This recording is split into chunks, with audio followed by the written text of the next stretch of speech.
يا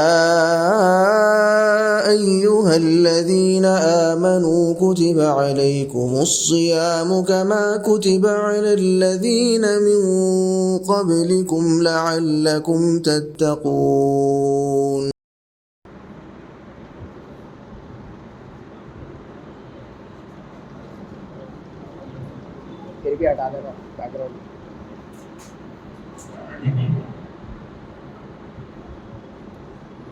السلام علیکم ورحمۃ اللہ وبرکاتہ. الحمد للہ وحدہ والصلاة والسلام علی من لا نبی بعدہ واشهد ان لا الہ الا اللہ وحدہ لا شریک له واشهد ان محمدا عبدہ ورسولہ اما بعد. محترم حاضرین، اللہ رب العالمین کا فضل اور اس کا احسان ہے کہ آج ہم نے 15ویں تراویح مکمل کی.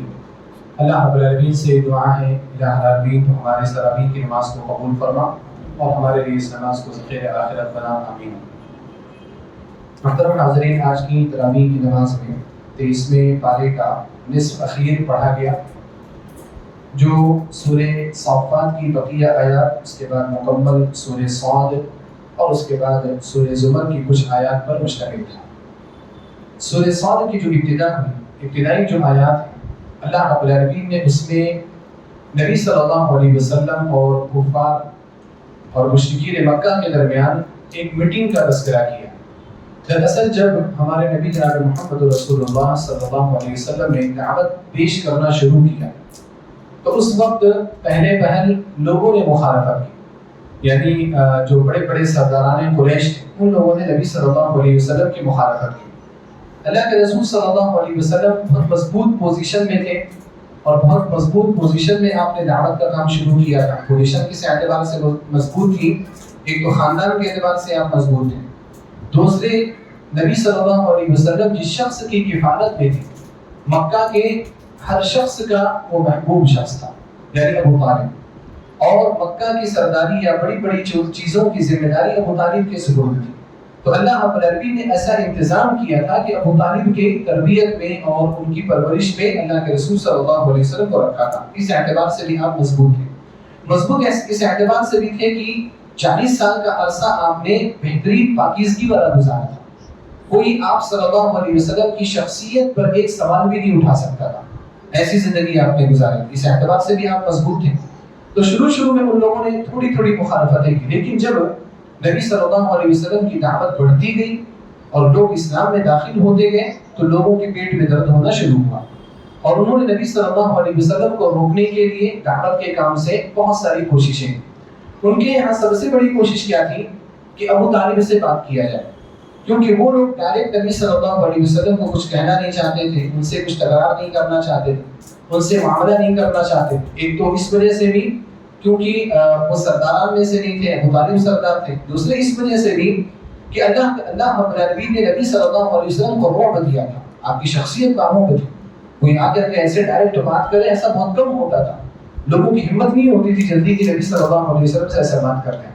آپ دیکھیں کہ 13 سال کی زندگی میں لوگوں نے بہت سارے غریبوں کو مارا، ٹارچر کیا، ان پر ظلم کیا، ان کو تپتی ہوئی ریت میں لٹا دیا، ان کو گھروں کے اندر باندھ کر کے رکھ دیا. لیکن اللہ کا شکر ہے کہ ہمارے نبی صلی اللہ علیہ وسلم کے ساتھ ایسا کچھ نہیں ہوا. کچھ کوششیں ہوئی قتل کرنے کی، کچھ لوگوں نے آ کر کے گالی گلوچ کیا آپ کے منہ پر، لیکن اتنی زیادہ بڑھ کر کے کوششیں نہیں ہوئی. لہذا ان لوگوں نے مناسب یہ سمجھا سرداران قریش نے کہ ابو طالب سے بات کی جائے. اور ابو طالب کے پاس سرداران قریش کئی مرتبہ جب شروع میں آئے تو شروع میں بہت نرم انداز میں آئے، بس ایسے ہی بات کرنے کے انداز میں کہ آپ اپنے بھتیجے کو اس کام سے روک دیجئے، ہم لوگوں کو کوئی مسئلہ نہیں. ابو طالب نے کچھ ایسی بات کی، یعنی درمیان والی بات کی، جس سے نبی صلی اللہ علیہ وسلم کا کام بھی نہیں رکا دعوت کا اور ان لوگوں کو بھی برا نہیں لگا، وہ لوگ چلے گئے. لیکن پھر بھی نبی صلی اللہ علیہ وسلم کی دعوت جب بڑھی تو ان کو غصہ آیا اور دوسری میٹنگ کی ابو طالب کے ساتھ. اور ابو طالب کے ساتھ دوسری میٹنگ میں انہوں نے نبی صلی اللہ علیہ وسلم کو دھمکی دی. انہوں نے کہا کہ اپنے بھتیجے کو سنبھال لو ورنہ پھر ہم میں سے کوئی شخص کچھ کر دے گا تو پھر بعد میں نہیں کہنا. دھمکی دی.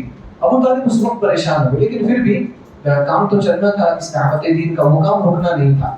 ابو طالب نے نبی صلی اللہ علیہ وسلم کو کچھ سمجھانے کی کوشش کی کہ دیکھو تھوڑا ہلکا ہاتھ رکھو، تھوڑا نرمی کے ساتھ کام کرو. کام کرنے سے روکا تو نہیں صاف طور پر، لیکن ایسے کچھ باتیں کی کہ وہ کمزور پڑ رہے ہیں. جب دھمکی ملی نا تو ظاہر سی بات ہے کہ نتیجے تھے لیکن بیٹے کی طرح سے چاہتے تھے نبی صلی اللہ علیہ وسلم, اور کچھ بھی ہو جائے وہ چیز ان کو اچھی نہیں لگتی. تو اس لیے انہوں نے کہا کہ درمیانی رائے اختیار کر لی جائے, اگر ان کو تھوڑا سمجھا دوں اور کام بن جائے تو اچھا ہے. لیکن نبی صلی اللہ علیہ وسلم نے جب دیکھا کہ ابو طالب کمزور پڑ رہے ہیں تو کہا کہ دیکھیں آپ لوگ اگر کمزور پڑ رہے ہیں تو آپ کمزور پڑ جائیں, لیکن میں عقیدے کی دعوت و تبلیغ کے لیے میں کمزور پڑنے والا نہیں. اس سے ابو طالب کو سمجھ میں آ گیا کہ یہ شخص رکنے والا نہیں صلی اللہ علیہ وسلم. اس کے بعد یہاں پر ایک جس کا تذکرہ ہے میٹنگ کا, یعنی وہ کئی میٹنگوں کے بعد تقریباً یہ آخری میٹنگ تھی جس کے بعد پھر ان لوگوں نے نبی صلی اللہ علیہ وسلم کے قتل کی پلاننگ شروع کی. اس آخری میٹنگ میں کیا بات رکھی گئی؟ کمپرومائز کی بات, صلح کی بات ہوئی, سمجھوتے کی بات. اور سمجھوتا کیا لے کر کے وہ لوگ آئے تھے؟ سردار قریش کا سمجھوتا یہ تھا, یہ اصول تھے, یہ پہلو تھے کہ آپ ایسا کریں کہ کچھ دن آپ ہمارے معبودوں کی پیروی کر لیں اور کچھ دن ہم آپ کے معبود کی پیروی کر لیں, اور آپ ایک کام کریں کہ آپ یہ جو دعوت و تبلیغ کا کام کر رہے ہیں آپ کرتے رہیں, آپ یہ کام نہ چھوڑیں, لیکن یہ جو ہمارے جو قریبی جو لوگ ہیں نا ان کے درمیان آپ نہ کریں, کسی اور کو پکڑ کر کے آپ دعوت و تبلیغ کا کام کریں. یہ بہرحال کمپرومائز والا مسئلہ تھا. لیکن یہاں پر بھی نبی صلی اللہ علیہ وسلم نے جب ابو طالب کو بلایا اور ابو طالب کو لگا کہ ہو سکتا ہے آج بات بن جائے, کیونکہ دعوت سے روک بھی نہیں رہے ہیں وہ لوگ اور ایک بیچ کی راہ نکال رہے ہیں, لیکن جب نبی صلی اللہ علیہ وسلم کو بلایا تو اللہ کے رسول صلی اللہ علیہ وسلم نے اپنا سخت موقف ظاہر کیا, اور آپ صلی اللہ علیہ وسلم اس وقت کہا کہ اگر یہ لوگ سورج اور چاند میرے ہاتھوں میں لا کر کے رکھ دیں گے تب بھی میں اس کام سے رکنے والا نہیں ہوں, میں یہ کام کرتا رہوں گا, اور جس کو میں مناسب سمجھوں گا میں اس کو دعوت دوں گا. تمہارے کہنے سے نہیں کہ اس کو دعوت دو, اس کو دعوت نہیں دو, اس کے سامنے توحید پیش کرو, اس کے سامنے عقیدہ پیش مت کرو, تمہارے کہنے سے.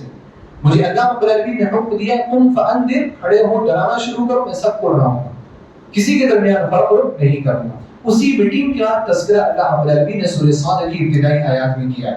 اللہ نے فرمایا صاد والقرآن ذی الذکر, صاد یہ حروف مقطعات میں سے ہے, قسم ہے اس قرآن کی جو نصیحت والی کتاب ہے.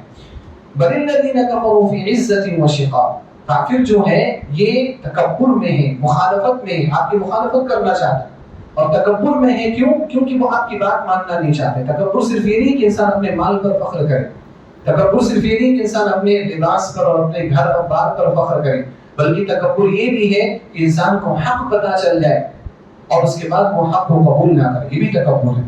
اللہ کے رسول صلی اللہ علیہ وسلم سے ایک صحابی نے آ کر کے پوچھا, اے اللہ کے رسول صلی اللہ علیہ وسلم, ہم میں سے ہر شخص یہ چاہتا ہے کہ اس کا کپڑا اچھا ہو, اس کے جوتے, اس کے چپل اچھے ہوں, بہترین چیزیں پہنے, تو کیا یہ تکبر میں سے ہے؟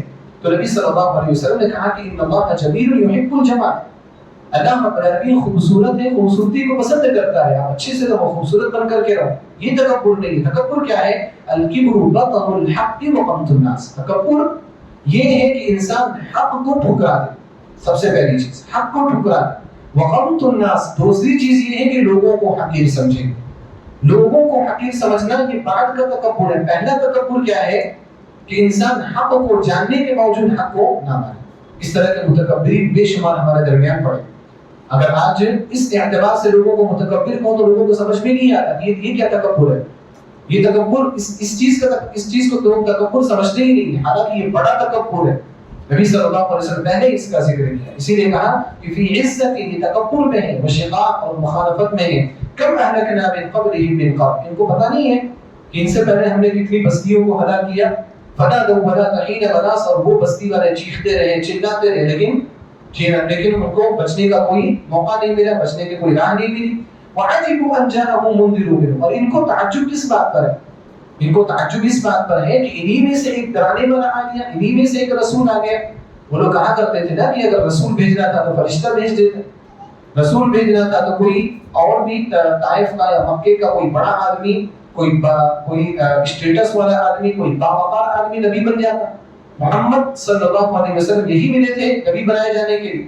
تو ان کو تعجب اس بات پر تھا. وقال الکافرون ھذا ساحر کذاب, کافروں نے کہا یہ جادوگر ہے, یہ کذاب ہے نبی صلی اللہ علیہ وسلم کے بارے میں. اجعل الالهة الها واحدا, کیا تعجب ہے ان کو, اور کیا کریں گے ان کی, اس نے سارے معبودوں کو چھوڑ کر کے ایک معبود بنا دیا. ان هذا لشيء عجاب, بڑی تعجب والی بات ہے, کیسے ہم سارے معبودوں کو چھوڑیں, ایک معبود کی ہم پوجا کریں. بات سمجھ میں آنے والی نہیں.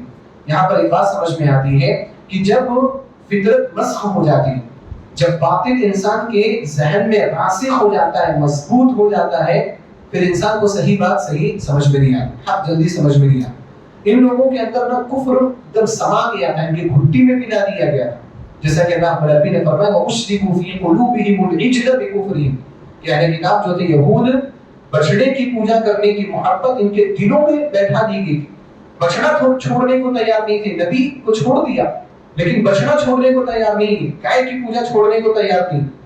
اس طرح سے شرک سے اٹیچمنٹ ہو جاتا ہے، باطل سے اس طرح سے لوگوں کا تعلق ہو جاتا ہے۔ ان لوگوں کو تعجب کس بات پر ہو رہا ہے کہ سارے معبود چھوڑ کر کے ایک معبود بس، یعنی اتنے معبودوں کو ٹھکرا دیا جائے، اس میں کون سی تعجب کی بات؟ اس میں کوئی تعجب کی بات، کیونکہ جب ایک حقیقی معبود ہے جو سارے معبودوں کا چلانے والا تو پھر اسی کی پوجا کی جانی چاہیے۔ اور اگر یہ سارے معبود، اگر یہ سب معبود ایک لیول کے ہیں تو پھر ان معبودوں کو بھی تو چلانے والا کوئی ہونا چاہیے۔ کون ہے اس میں سے؟ آپ میں سے بتائیے، آپ کس معبود کو آپ پیش کرتے ہیں؟ کسی بھی معبود کو پیش نہیں کر سکتے آپ، اللہ رب العالمین کے ذات ہی اکیلی بچتی۔ تو اب یہ نبی اگر اس اللہ کی طرف تمہیں بلا رہا ہے، اس میں کون سی تعجب کی بات؟ لیکن جب فطرت میں نے کہا مسخ ہو جاتی ہے، باطل پر انسان کی پرورش اور پرداخت ہوتی رہتی ہے، پھر حق سمجھ میں نہیں آتا۔ ان هذا لشيء عجاب، یہ کہتے پھرتے ہیں یہ تو بڑی نئی چیز لے کر کے آ گئے، یہ کہاں سے لے کر کے آ گئے؟ آج تک تو ہم نے اس کے بارے میں نہیں سنا۔ وانطلق الملأ منهم أن امشوا واصبروا على آلهتكم، اور ان میں سے ایک جماعت چلی، مطلب اٹھ کر کے چلے گئے، میٹنگ ہو رہی تھی، جب نبی صلی اللہ علیہ وسلم یہ جملہ کہا تو اٹھ کر کے وہ لوگ چلے گئے، کیا کہتے ہوئے؟ امشوا، چلو اٹھو یہاں سے نکلو، واصبروا على آلهتكم، اور اپنے معبودوں کو چھوڑنا نہیں، اپنے معبودوں کو مضبوطی سے پکڑ کر کے رکھنا۔ یعنی وہ لوگ باطل کی وصیت بھی کر رہے ہیں ایک دوسرے کو، باطل کی دعوت بھی دے رہے ہیں، باطل کی تبلیغ بھی کر رہے ہیں، باطل کو نہ چھوڑنے کا مشورہ بھی دے رہے ہیں۔ وَاصْبِرُوا عَلَىٰ آلِهَتِكُمْ، ایک ہم ہیں کہ جو حق کو دوسروں تک نہیں پہنچا سکتے، حق کی دعوت نہیں پہنچا سکتے، باطل کو لگا ہوا ہے زور شور سے، اس کے پاس کچھ بھی نہیں ہے، مورتی پوجا ہے، پتھروں کی پوجا ہے، پھر بھی اس کی دعوت و تبلیغ میں لگا ہوا ہے اور سب کچھ قربان کر رہا ہے، پیسہ بھی قربان کر رہا ہے، وقت بھی قربان کر رہا ہے، جان بھی قربان کر دے رہا ہے کبھی کبھار، لیکن ہم لوگ اس عقیدے کی دعوت کو پیش کرنے کو تیار نہیں۔ امشوا واصبروا علی آلہتکم، کہا ہم لوگوں نے کہ چلو یہاں سے اٹھ کر، اور اپنے معبودوں کو نہیں چھوڑنا۔ ان ھذا لشیء یراد، یہ ایک ایسی چیز ہے نا جس کا ایک الگ ہی ارادہ ہے، اس کے بارے میں کہا نبی صلی اللہ علیہ وسلم کے بارے میں، اور یہ طعنہ دیا نبی صلی اللہ علیہ وسلم، اور ایک بہت بڑا الزام لگایا۔ کیا الزام لگایا؟ یعنی ان کا کیا مقصد ہے نا ہمیں پتا ہے، یہ چاہتے کیا ہے وہ ہمیں پتا ہے، اور ان لوگوں نے یہ بہتان لگایا نبی صلی اللہ علیہ وسلم پر کہ یہ اس دعوت کو پیش کر کے یہ دنیا کے اندر نا اپنے بڑپن کو ظاہر کرنا چاہتے ہیں، اپنی انا کو ظاہر کرنا چاہتے ہیں، اپنے گھمنڈ کو ظاہر کرنا چاہتے ہیں۔ اللہ اکبر، سبحان اللہ۔ کس طرح کا الزام اور کس پر لگایا جا رہا ہے نبی صلی اللہ علیہ وسلم پر؟ دیکھو الزامات سے کبھی ڈرا نہیں کروا، کبھی بھی کوئی بھی آپ کے اوپر کوئی بھی الزام لگا رہا ہے، الزامات سے ڈرنے کی ضرورت نہیں ہے، الزامات انبیاء کرام پر بھی لگائے، بس آپ کو یہ طے کرنا ہے کہ آپ کا راستہ صحیح ہے کہ نہیں، آپ صراط مستقیم پر چل رہے ہیں کہ نہیں چل رہے۔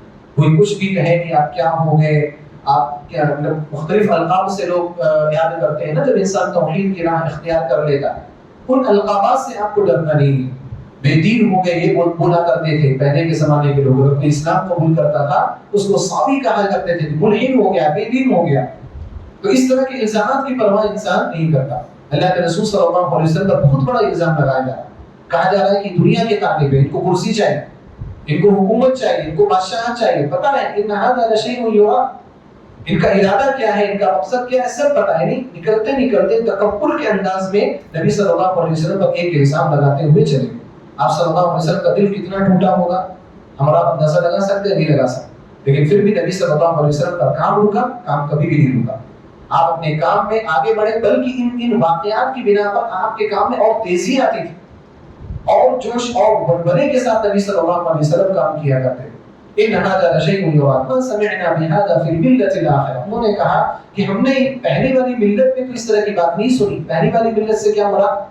پہلی والی ملت سے مراد مفسرین نے لیا ہے یہ نصرانیت، کیونکہ نبی صلی اللہ علیہ وسلم کے آنے سے پہلے حضرت عیسیٰ علیہ السلام نبی تھے، حضرت عیسیٰ علیہ السلام کے ماننے والے نصارہ موجود تھے۔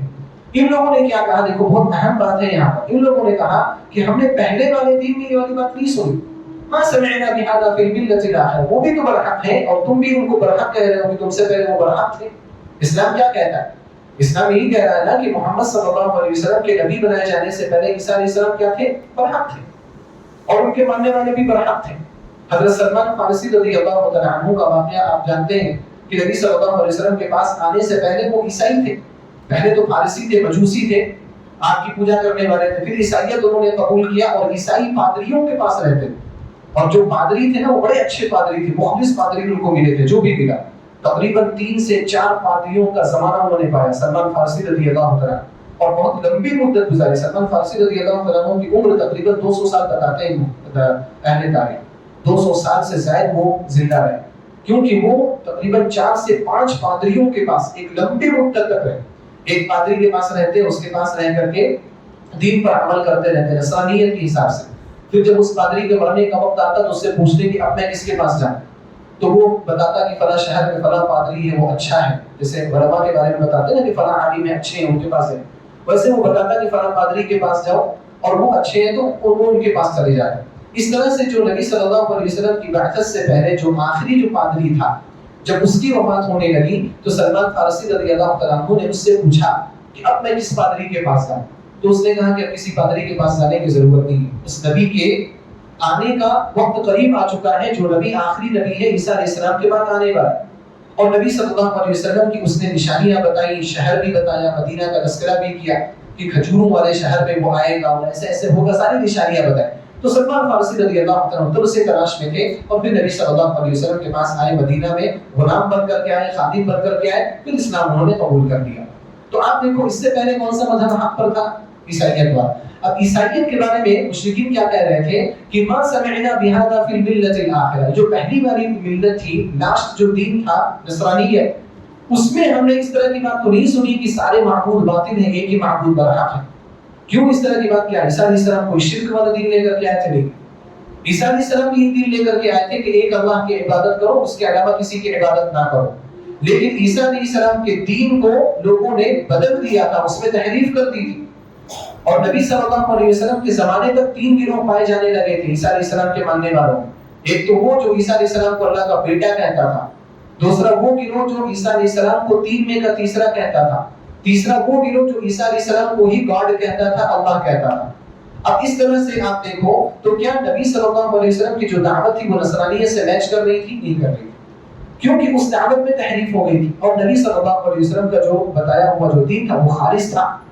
اب اسی چیز کو انہوں نے دلیل بنایا، کس کو؟ اہل کتاب کو دلیل بنایا کہ دیکھو یہ اہل کتاب، یہ بھی تو اہل کتاب ہے نا، ان کو بھی تم حق سمجھ رہے ہو، ان کو بھی تم حق مان رہے ہو، پھر کیوں تم ان کی بات نہیں مانتے؟ تم ایک ایسا دین لے کر کے آ رہے ہو کہ ایک معبود، ان کے یہاں تو 3 معبود ہے، تم ایک سے زیادہ معبود کی بات کیوں نہیں کرتے؟ ایک سے زیادہ معبود کی طرف آؤ تو ہمارے درمیان سمجھے تو ہو جائے. اس سے کیا پتا چلتا ہے؟ اس سے یہ پتا چلتا ہے، کل کے درس میں نے ذکر کیا تھا کہ اپنے مذہب کو تحریف سے بچانا بہت ضروری ہے. اپنے اسلام کو تحریف سے، دوسری چیزوں کے اس کے اندر داخل ہونے سے بچانا بہت ضروری ہے. ورنہ اسی اسلام کو جو بدلا ہوا جو اسلام ہوگا نا، اسی اسلام کو ہمارے خلاف پیش کیا جائے گا تو ہمارے پاس کوئی جواب نہیں. ہمارے سلف شروع زمانے سے لے کر کے بدعات کے جو خلاف رہے ہیں، بدعات کے خلاف کیوں رہے ہیں؟ اسی وجہ سے رہے ہیں کیونکہ اگر بدعتیں اسلام میں داخل ہوں گے تو اسلام کا چہرہ بدل جائے گا، اور پھر وہ دین نہیں رہے گا جو دین آپ دوسروں کے سامنے پیش کر سکتے ہیں اور جس دین کو لوگ قبول کر سکتے ہیں، وہ دین نہیں رہے گا. آج ہمارے یہاں دیکھو قصے اور کہانیاں اور کرامات میں ایسے لوگوں کو الجھایا گیا ہے کہ وہ دین ایسا بن گیا نا کہ وہ دین پیش نہیں کر سکتے. آپ کچھ علماء نے بھی جو اس طرح کے مسلک سے تعلق رکھنے والے ہیں، ان لوگوں نے بھی کہا کہ یہ جو قصے کہانیاں ہیں، جو کرامات کی جو ہم سناتے رہتے ہیں لوگوں کو کہ فلاں بزرگ نے ایسا کیا، فلاں بزرگ نے ایسا کیا، ان کے علماء خود اس بات کو کہہ رہے ہیں کہ یہ وہ دین نہیں ہے جس کو ہم غیروں کے سامنے پیش کر سکتے ہیں. بھئی کوئی ولی تھا، وہ چھلانگ لگا کر کے یہاں سے اڑ کر کے ادھر چلا گیا، اب اس دین کو پیش کر کے آپ لوگوں سے کیا ایکسپٹ کریں گے؟ لوگ کیا ایکسپٹ کریں گے؟ آپ کی بات کو کیا سمجھیں گے؟ کیا کس دین کی طرف آپ ہو جائیں گے؟ یہ وہ دین نہیں ہے. تو اس لیے دین کو اپنے تحریف سے بچانا بہت ضروری ہے. مشرکین نے پچھلے والے دین کو جو کہ تحریف شدہ تھا اس کا استعمال کیا، کس کے خلاف؟ مسلمانوں کے خلاف. مشکل ہوگی کہ نہیں اس کا جواب دینا؟ جواب دیا جا سکتا ہے لیکن مشکل ہوتی ہے جب انسان دین کو بدل دیتا ہے. اب اسی طرح سے عمل کے اعتبار سے بھی آپ دیکھ لو، ہم لوگوں کے یہاں جب عمل میں کمی آئی تو پھر ہمارے عمل پر بھی سوال اٹھتا ہے. مثال کے طور پر کچھ داڑھی رکھ رہے ہیں، کچھ داڑھی نہیں رکھ رہے ہیں. تو اب جو لوگ داڑھی رکھ رہے ہیں اور ان کے گھر والے، ان کے قریبی لوگ داڑھی کو پسند نہیں کرتے، وہ کس کو دلیل بناتے ہیں؟ ہمیں اور آپ کو ہی دلیل بناتے ہیں جن کی داڑھیاں نہیں. وہ بھی تو مسلمان ہیں، اس کو داڑھی نہیں ہے، وہ نماز پڑھنے نہیں جاتا، آپ کو کیا پڑی ہے کہ آپ لمبی لمبی داڑھی رکھ کر کے نماز پڑھنے جاتے؟ کس کو استعمال کیا جا رہا ہے؟ ہمیں کو ہمارے مذہب کے خلاف استعمال کیا جا رہا ہے۔ بہت زبردست یہ بات ہے اور اس کو سمجھنے کی ضرورت ہے۔ مشرکین مکہ نے بھی ایسا کیا، کہا ما سمعنا بهذا في الملة الآخرة ان هذا الا اختلاع، انہوں نے گھڑ کر کے اپنی طرف سے بات بتائی، یہ ان کی اپنی بنائی ہوئی بات ہے، یہ کوئی اللہ تعالیٰ نے نازل نہیں کیا۔ دیکھو یہاں تک بات کر جاتے ہیں لوگ، اگر آپ نے دین کو تبدیل کر دیا نا تو اس دین پر کھڑے ہونے کا الزام لگ جائے گا کہ آپ نے اپنا بنایا ہوا ہے۔ آج کبھی کبھار ایسا بھی ہوتا ہے، کوئی مسئلہ رہتا ہے اور وہ مسئلہ غلط رہتا ہے، کوئی کسی چیز پر عمل کر رہے ہوتے ہیں لوگ اور وہ غلط رہتا ہے، اور اس کی اصلاح کرنے اگر جاؤ تو اپنے اوپر الزام آتا ہے کہ آپ نئی باتیں لے کر کے آئے۔ مثال کے طور پر تراویح والا مسئلہ ہے جو میرا پامفلیٹ جو تقسیم ہو رہا ہے، یہ جو تراویح ہے ہمیشہ عشاء کی نماز کے بعد ہی پڑھی جاتی ہے سلف کے دور، اس میں تفریق نہیں کی جاتی پہلا عشرہ، دوسرا عشرہ، تیسرا عشرہ۔ ہمارے یہاں تیسرے عشرے میں لوگ 2 بجے تراویح پڑھتے ہیں، وہ نبی صلی اللہ علیہ وسلم کے، صحابہ کرام کے، تابعین کے، تبع تابعین کے، سلف صالحین کے سب کے عمل کے خلاف ہے۔ ویسا عمل رہا ہی نہیں ہے کبھی، اور الحمدللہ میں جب سے رہا ہوں آپ لوگوں کے درمیان، میں آپ لوگوں کو اسی پر رکھنے کی کوشش کرتے آیا، لیکن مخالفت بڑھ گئی۔ جب میں نے اس بات کو لوگوں کے سامنے پیش کرنا شروع کیا تو لوگ میرے اوپر الزام لگا رہے ہیں کہ آپ نئی بات پیش کر رہے ہیں۔ بھی پامفلیٹ تقسیم ہوا ہے، مختلف قسم کی باتیں آ رہی کہ اب تک کہاں تھے، اب تک کیوں نہیں بتا رہے؟ اب تک بتا رہے تھے لیکن آپ سننے کو تیار نہیں تھے، آپ ماننے کو تیار نہیں تھے۔ آج ہمارے ایک غلط چیز کی وجہ سے جو ایک غلط طور پر رائج ہو گئی نا، آج ہمارے اوپر یہ سوال اٹھ رہا ہے کہ آپ نے بتایا نہیں، یا آپ ایک نئی چیز بنا کر کے پیش کریں۔ اسی لیے بدعات سے بچنے کو کہا ہے، نئی چیزیں آپ شروع مت کرو۔ نئی چیزیں شروع کرو گے نا تو پھر اس کو بند کرنا چاہو گے تو بند نہیں کر پاؤ گے۔ عوام ماننے والے نہیں ہیں، لوگ ماننے والے نہیں، لوگوں کو چسکا لگ گیا نا اگر کسی چیز کا مزہ لگ گیا تو پھر لوگ چھوڑنے والے نہیں۔ ان هذا الا اختلاف انزل عليه الذکر من بیننا، انہوں نے کہا کہ کیا ہمارے درمیان یہی ایک شخص ملا تھا کہ اس کے اوپر قرآن نازل کیا جائے، وحی نازل کی جائے؟ بل هم فی شک من ذکری، بلکہ یہ لوگ میرے ذکر سے شک میں ہے۔ نہ ہم ربی نے فرمایا بل لما يذوقوا عذاب، انہوں نے میرے عذاب کا مزہ ابھی نہیں چکھا ہے، جب یہ عذاب کا مزہ چکھ لیں گے تب ان کو پتہ چلے گا کہ اللہ سبحانہ و تعالیٰ کا بھیجا ہوا دین ہی برحق ہے۔ تو بہرحال اس سے پورے واقعے سے ہمیں سب سے اہم چیز کیا پتہ چلی؟ سب سے اہم چیز یہ پتہ چلی کہ ہمیں عقیدے میں کبھی بھی سمجھوتا نہیں کرنا، کسی سے بھی نہیں کرنا۔ اللہ کے رسول صلی اللہ علیہ وسلم کے پاس یہ لوگ کئی مرتبہ آئے، سمجھوتے کی بات لے کر کے آئے، کمپرومائز کی بات لے کر کے آئے، لیکن کس میں؟ عقیدے کے مسئلے میں، کہ آپ اپنے عقیدے سے تھوڑا سا پیچھے ہٹ جائیں، آپ دعوت توحید سے تھوڑا سا پیچھے ہٹ جائیں گے، ہم اور آپ ساتھ ہو کر کے کام کریں۔ لیکن اللہ کے رسول صلی اللہ علیہ وسلم کبھی بھی یہاں پر پیچھے نہیں ہٹے۔